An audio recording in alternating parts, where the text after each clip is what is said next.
Hi friends, welcome to our channel home making. నేను మీ సింధు. నేను బాగున్నాను, మీరు అందరు బాగుండాలని మనస్ఫూర్తిగా కోరుకుంటున్నాను.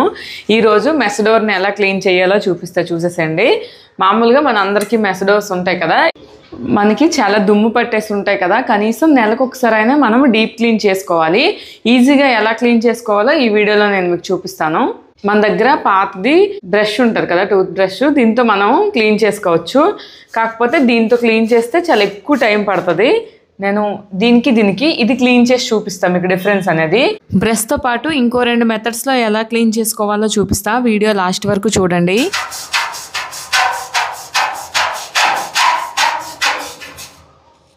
ఇలా చేస్తే కిందంతా డస్ట్ అవుతుంది, పైగా డస్ట్ పైకి ఎగురుతుంది, ఇల్లంతా కూడా డస్ట్ అవుతుంది, ఎక్కువ టైం పడుతుంది. కనుక మీకు ఇంకా మంచి మెథడ్ చూపిస్తాను. మన దగ్గర ఇలాంటి పెయింట్ బ్రషెస్ ఉంటాయి కదా, ఇలాంటి వాటితో కూడా మీరు క్లీన్ చేసుకోవచ్చు.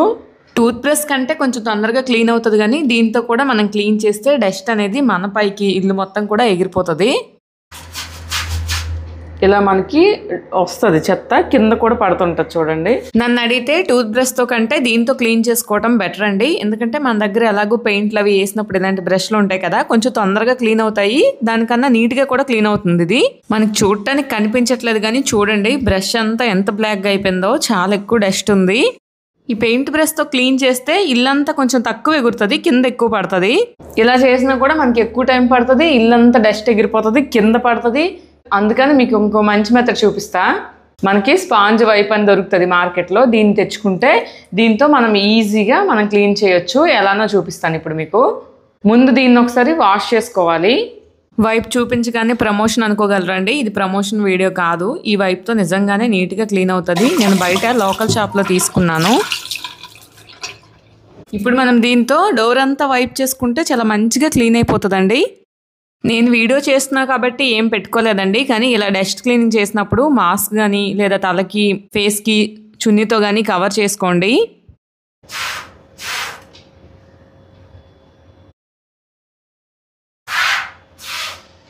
దీంతో అయితే తొందరగా క్లీన్ చేసుకోవచ్చు.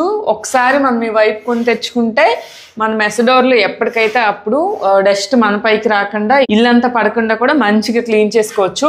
కొంతమందికి ఇంట్లో డస్ట్ ఎలర్జీ ఉంటుంది కదా, పైగా మనకి ఇలాంటి క్లీనింగ్ అవి చేస్తున్నప్పుడు డస్ట్ అనేది ఎగిరితే కఫ్ అలాంటివి వస్తుంటాయి. అలాంటివి రాకుండా ఉండాలంటే మనం ఇలాంటి స్పాంజెస్ని తెచ్చుకొని వీటితో మనం క్లీన్ చేసుకుంటే నీట్గా క్లీన్ అయిపోతాయి. అలానే మనం ఇటువైపు కూడా ఒకసారి క్లీన్ చేసుకోవాలి. ఇలా నేను 3 మెథడ్స్లో క్లీన్ చేసి చూపించా కదా, మీకు నచ్చిన విధంగా మీరు క్లీన్ చేసుకోండి. మనకి ఇలాంటి ప్లేసుల్లో కూడా దీంతో ఇలా క్లీన్ చేసుకోవచ్చు. బ్రష్ అయితే ఇలాంటి దగ్గర మనం క్లీన్ చేయడానికి వీలు పడదు కదా, ఇలాంటి దగ్గర ఈ సైడ్లో కూడా మనము క్లీన్ చేసుకోవచ్చు. చూడండి ఎంత డస్ట్ వచ్చిందో, ఇక్కడికి మీరు డిఫరెన్స్ అనేది గమనించవచ్చు, మీకు తెలుస్తుంది. దీంతో నీట్గా క్లీన్ అవుతుంది. దీన్ని మనం వాష్ చేసుకొని మళ్ళీ రీయూజ్ చేసుకోవచ్చు. కింద కూడా మనకి చెత్త పడుతుంది, ఇల్లంతా ఎగరకుండా కింద ఒకే దగ్గర పడుతుంది, దాన్ని మనం వైప్ చేసుకుంటే సరిపోతుంది. దీన్ని మనం నార్మల్గా క్లాత్ ఎలా వాష్ చేస్తామో అలా వాష్ చేసుకోవచ్చు అండి. సోప్ ఏదైనా పెట్టి వాష్ చేసుకుంటే ఇది మళ్ళీ నీట్గా అయిపోద్ది. ఒకసారి మీరు దీన్ని కొనుక్కొని ట్రై చేయండి, మీకు ఖచ్చితంగా ఇది ఈజీగా ఉంటుంది, నీట్గా కూడా క్లీన్ అవుతుంది. ఇవి మనకు బయట షాపుల్లో దొరుకుతాయి, ఆన్లైన్లో కూడా దొరుకుతాయి. వీలైతే నేను ట్యాగ్ చేస్తాను వీడియోలో. నేను మాత్రం బయట షాప్లో తీసుకున్నాను. మనం ఒకసారి తీసుకుంటే మళ్ళీ క్లీన్ చేయడానికి పనికి వస్తుంది కదా. దీన్ని మనం ఆరేసుకొని మళ్ళీ రీయూజ్ చేసుకోవచ్చు. ఇలాంటిది మనం ఒకటి కొని పెట్టుకుంటే మనకి మెస్ డోర్స్, విండోస్ అన్ని క్లీన్ చేసుకోవడానికి బాగుంటుంది. లింక్ అనేది డిస్క్రిప్షన్లో ఇస్తాను, ఒకసారి చెక్ చేయండి. వీడియోలో కూడా ట్యాగ్ చేస్తాను. అవసరమైన వాళ్ళు ఇలా క్లీన్ చేయడానికి ట్రై చేయండి. వీడియో నచ్చితే లైక్ చేసి, మీరు ఫస్ట్ టైం మన ఛానల్ని చూస్తున్నట్లయితే సబ్స్క్రైబ్ చేసుకోండి. ఇంకా మీకు ఎటువంటి వీడియోస్ కావాలి అనేది కామెంట్ చేయండి. వీడియో లాస్ట్ వరకు చూసినందుకు థ్యాంక్ యూ సో మచ్. అలానే మెస్ డోర్ను మీరు ఎలా క్లీన్ చేస్తారనేది కూడా నాకు కామెంట్ సెక్షన్లో తెలియజేయండి.